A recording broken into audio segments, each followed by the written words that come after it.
ከመንግስት አልወሰንም፣ ከነጋዴ የተሰበሰብ ነው። ለምሳሌ ምንድን ነው ይሄ ገበታ ለሀገር የሚባል እነዚህ ነጋዴዎች እኮ ኢትዮጵያውያን ናቸው።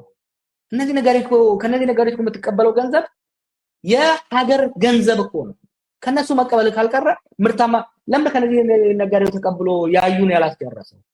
ለምነው ከነዚህ ተቀብሎ ተንዳሆ እና ፓዌ የተለያየ ቦታ የቆሙትን ስኳር ፋብሪካዎች ያላስጨረሰው? ያ ቢሆን ኖሮ ዛሬ ይሄ ፍጥጥ ያለ ቁጥር እዳ መክፈላችን ላልቀረ በማይሰሩ በተሰባበሩ እቃዎች ላይ ነው እዳ እየከፈልን ያለ ነው ማለት ነው። እስቲ የአዲስ አበባን እዛው ብናወዳደርም ጥሩ ነው። ጎን ለጎን በጣም የሚወዳደር ያየሁት ነገር የአዲስ አበባ ክሮኒክ ወተር ሾርቴጅ ላይ ሪሰርች ተሰርቶ አይቻለሁ ፊት ለፊታችን እና አሁን እነኛ ፕሮጀክቶች ላይ ቅድም የገለጽካቸው ፕሮጀክቶች ላይ ቢያንስ እንዳው ተገቢ ናቸው ብለን እንውሰድና እንዳልከው አስፈላጊ እንኳን ቢሆን በፕራዮሪቲ ደረጃ አዲስ አበባ በውሃ እጥረት ታንቃን ያለችው ያንን አድሬስ ማድረግ አንችልም ወይ? በዚህ ጋር እንደምናየው አዲስ አበባስ ክሮኒክ ወተር ሰፕላይ ኢሹ ይላል እና እነኚህ ሪሰርቸሮች አሁን ቶሎ መልስ ካላገኘ ያው ከዚህ በፊትም የሆነ ጊዜ አጀንዳ ሆኖ እንደነበረ ታውቃለህ አዲስ አበባ የውሃ ጉዳይ እና አሁን ደግሞ ክሮኒክ ደረጃ ላይ ደርሷል። ለእነኛ ፕሮጀክቶች የወጣው እዛው ኮሪደር ላይ እዛው አዲስ አበባ ላይ ስለሆነ የወጣውን የዚህን የውሃ ፍላጎት መሸፈን አይችልም ወይ የሚል ጥያቄ ይኖራል። ከፕራዮሪቲ አንጻር ስናየው እሱ ለመስጠት እንሰጥ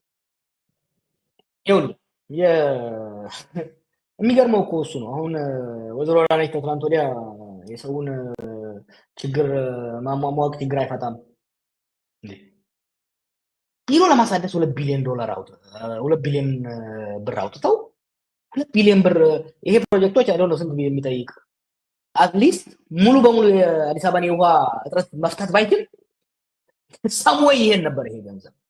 በነገራችን ላይ የቢሮ ማሳደስ ቢሮ ላይ ገንዘብ የማባከን አባዜ ተጠናወተው ከንቲባውን ብቻ አይደለም። እያንዳንዱ ሚኒስቴር ቢሮን አሳድሷል። እያንዳንዱ ሚኒስቴር የራሱ ሼፍ አለው፣ ፕሮፌሽናል ሼፍ አለው፣ የራሱ ኪችን አለው። ሙሉ በሙሉ እንትን ሁሉ አላቸው፣ የቢዩቲ ሳሎን ሁሉ አላቸው። ይሄ አብ ነቨር ሲን እንዲህ አይነት ነገር ነው። አይነግሯቸውም መሰለኝ እንጂ እኮ እዛ ሀገር ያሉ ዲፕሎማቶች መሳቂያ መሳለቂያ እኮ ሊሆን ነው።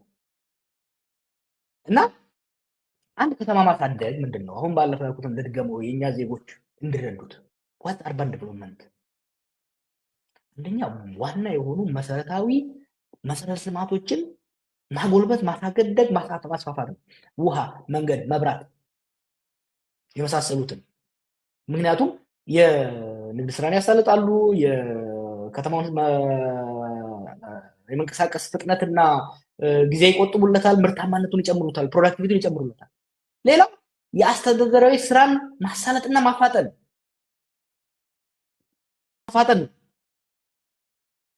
that's what urban development is. urban development ከተማ ማስዋብና ከተማ ማሳደግ የተለያየ ነው። ከተማ ማልማት አይደለም። ማስዋብ እኮ ይኸውልህ እኔ ጠዋት ስነሳ ቁርሴን በልቼ አንደኛ ማድረበት ቤት መኖር አለበት። ስለዚህ የኔ ገንዘብ የቤቴን ኪራይ መክፈል አለበት ወይ የቤቴን ሞርጌጅ መክፈል አለበት ወይ ቤቴን መግዛት አለበት። ከዛ በላለሁ፣ ከዛ ለብሳለሁ፣ ከዛ በኋላ ነው ፊቴን የምቀባውና ፀጉሬ ምናምን ማበጥረው ራሴን ማስውበው። አብይ እኮ እዛ ሀገር ውስጥ ያመጣው ኤክስትሪምሊ ዊርድ ነገር ምንድነው? ሆድህ ባዶ ነው፣ ቤት የለህም፣ ግን ፊቱን ተባብሰዋለህ። ለአዲስ አበባ ህዝብና ለሀገራችን ህዝብ ምንድነው ያደረጉት? የሚያገኘው ገቢ የወራዊ የቤትና የምግብ ሽፋን አይጨፍርለትም። ግማሽ ብቻ ነው፣ በጣም ከእድለኛ ሆነ ግማሽ ነው የሚሸፍንለት። እነሱ ግን ስርዓቱ ወደ ስራ ከማስገባትና ስራ ላይ ያለው ደሞዙ ከፍ ብሎለት ወጪው እንዲሸፈንለት ከማድረግ ይልቅ መንገድ ላይ መብራቶችን አሸብርቀውለት በመብራቱ እየተዝናና እንዲሄድ። የራበው ሰው እንዴት ነው የሚዝናናው? ጎበዝ ቤት ልጆች ቤት ውስጥ የሚያለቅሱበት ከኪራይ ቤት የሚባረር ሰው እንዴት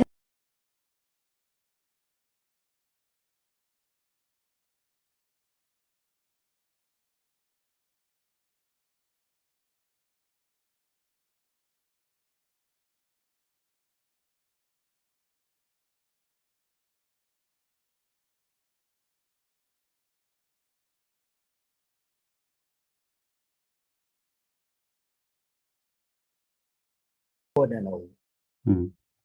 ባለፈው ብያለሁ። ሰዎች ሞገስና ጀዋር ሰርቀው ሸቅለው በሎተሪ በምናምን ሀብታም ሊሆን ይችላሉ። ወይ ደግሞ ማጭበርበር እንችላለን። አንዳንድ ሰዎች እንደሚያደርጉት ፈታ ብለን ለብሰን መኪና ተከራይተን ይሄ መኪና የኔ ነው እያልክ ሰዎችን ልታታልልበት ትችል ይሆናል ለተወሰነ ጊዜ። ሀገር ያን ማድረግ አይችልም። ሀገር በብልጭልጭ ድህነትን ልትሸውድ አትችልም። ሀገር በብልጭልጭ ራሷን እንጂ የኢኮኖሚ ወደ ኋላ መቅረትን ልትሸውድ አትችልም። እና አብይ በብልጭልጭ የኢትዮጵያን ህዝብ መሸወድ ፈለጉ። ግን ብድር ጭንቅላታቸው ላይ ወጣ፣ ህዝቡ የሚበላው አጣ።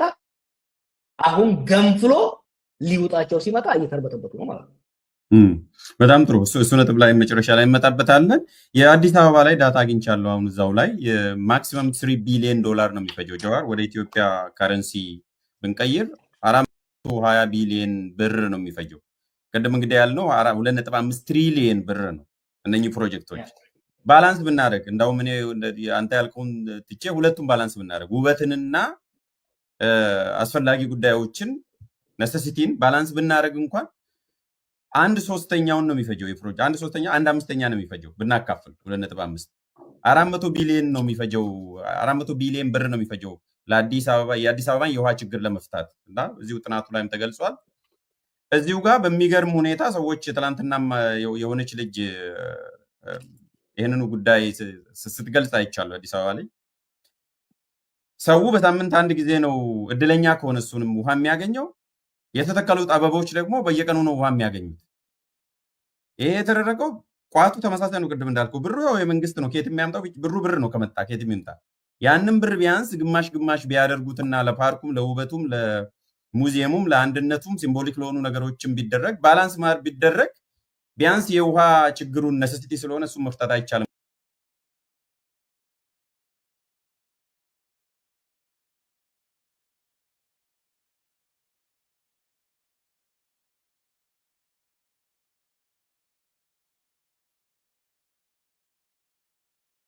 ሎክ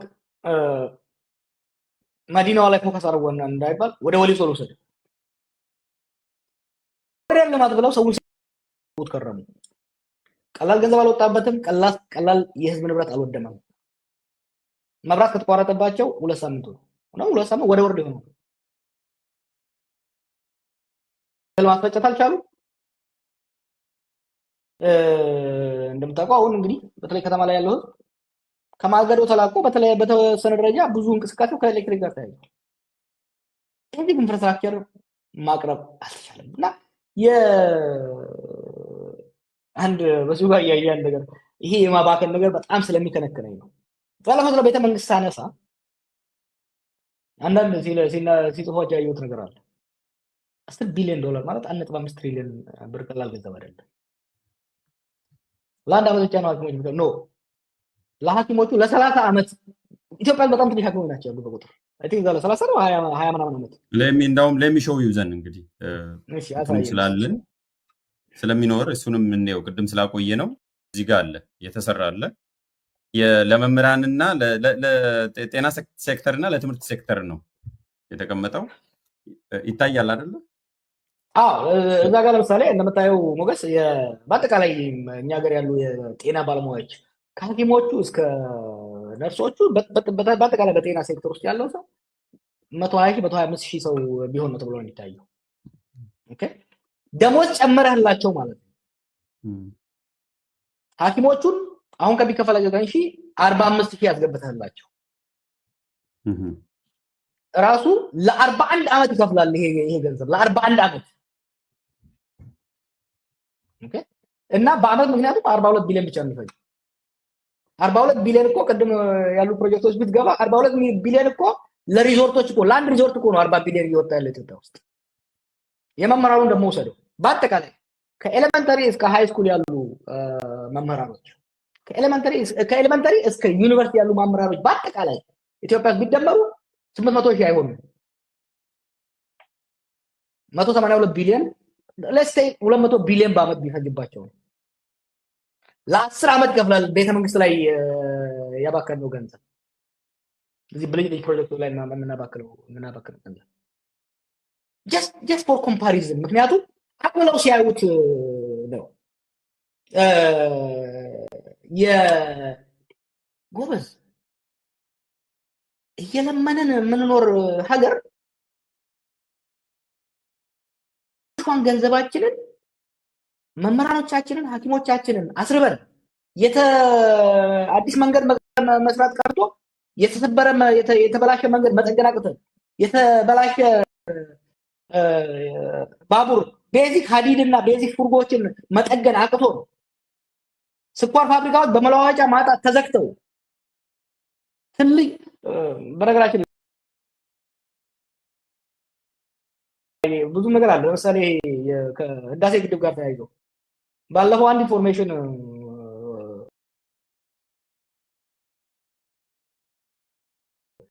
ተናግረው 98 በመቶ አልቋል 80 ቢሊዮን ይቀራል ምናምን ሲባል ሰው ግር ብሎት ነበር።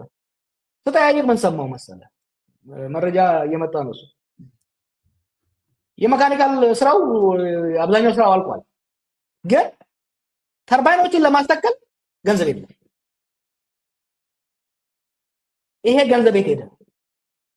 የኢትዮጵያ ህዝብ መጠየቅ ያለበት የኢትዮጵያ መንግስት ሰዎች ራስን መጠየቅ ያለባቸው ሲሪየስ ሆኖ መጠየቅ ያለባቸው ይሄ እነዚህ ቤተ መንግስቶች፣ እነዚህ ሪዞርቶች፣ እነዚህ ብልጭልጮች ላይ የሚወጣ ገንዘብ